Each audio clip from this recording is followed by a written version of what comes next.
नमस्कार, welcome to latest news today.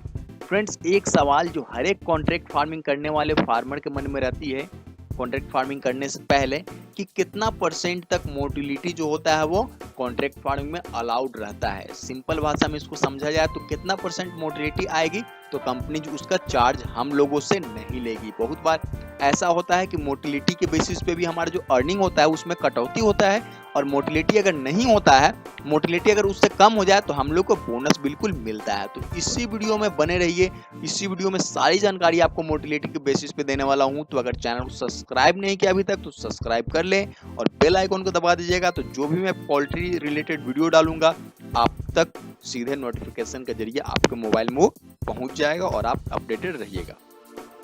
सबसे पहले हम लोग जान लेते हैं कि कितना परसेंट मोटिलिटी जो होता है अलाउड रहता है। अलग अलग कंपनी है तो कोई फिक्स नहीं है कि इतना ही परसेंट है।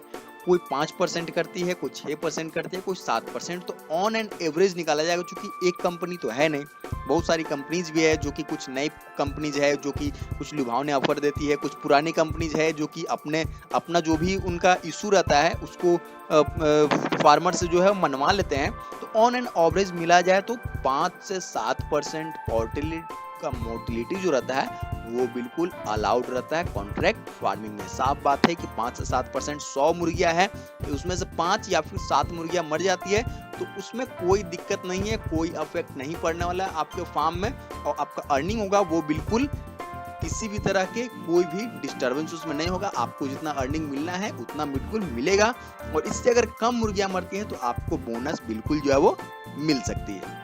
मैं आपको बताने वाला कि इससे ज्यादा अगर मोटिलिटी होती है तो क्या होगा कि जितना कॉस्टिंग पड़ा है मुर्गियों पे उतना कॉस्टिंग आपके जो है वो अर्निंग से बिल्कुल माइनस जो है वो कर लिया जाएगा। साफ बात है कि जितना कंपनीज का ये कहना है कि मैंने एक मुर्गियों पे जितना खर्च किया है और आप उसको देखभाल सही से नहीं करते हैं, सही से उसका देखभाल नहीं करते हैं, ट्रीटमेंट नहीं करते हैं। ट्रीटमेंट के लिए एक बार और है कि डेली जो है FCR वगैरह चेक होता है कॉन्ट्रैक्ट फार्मिंग में, और साथ ही साथ डॉक्टर भी आते हैं सुबह में और चेकअप करके जाते हैं।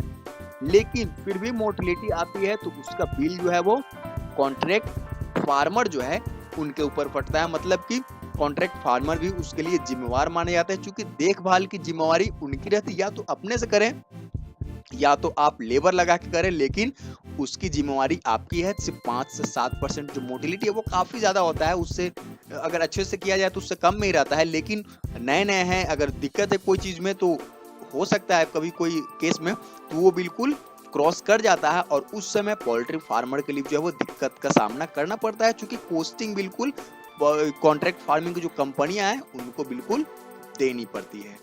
तो ये कुछ चीजें हैं, और आपको अगर कोई दिक्कत आ रही है, कोई समस्या आ रही है, हमारे चैनल पे बिल्कुल कमेंट कर सकते हैं। और सब्सक्राइब नहीं किया तो दोस्तों सब्सक्राइब कर ले और बेल आइकन दबाना ना भूले। तो फिर मिलते हैं फ्रेंड्स अगले वीडियो में अगले टॉपिक के साथ, एक आपके ही टॉपिक पे। तब तक के लिए नमस्कार, जय हिंद, वंदे मातरम।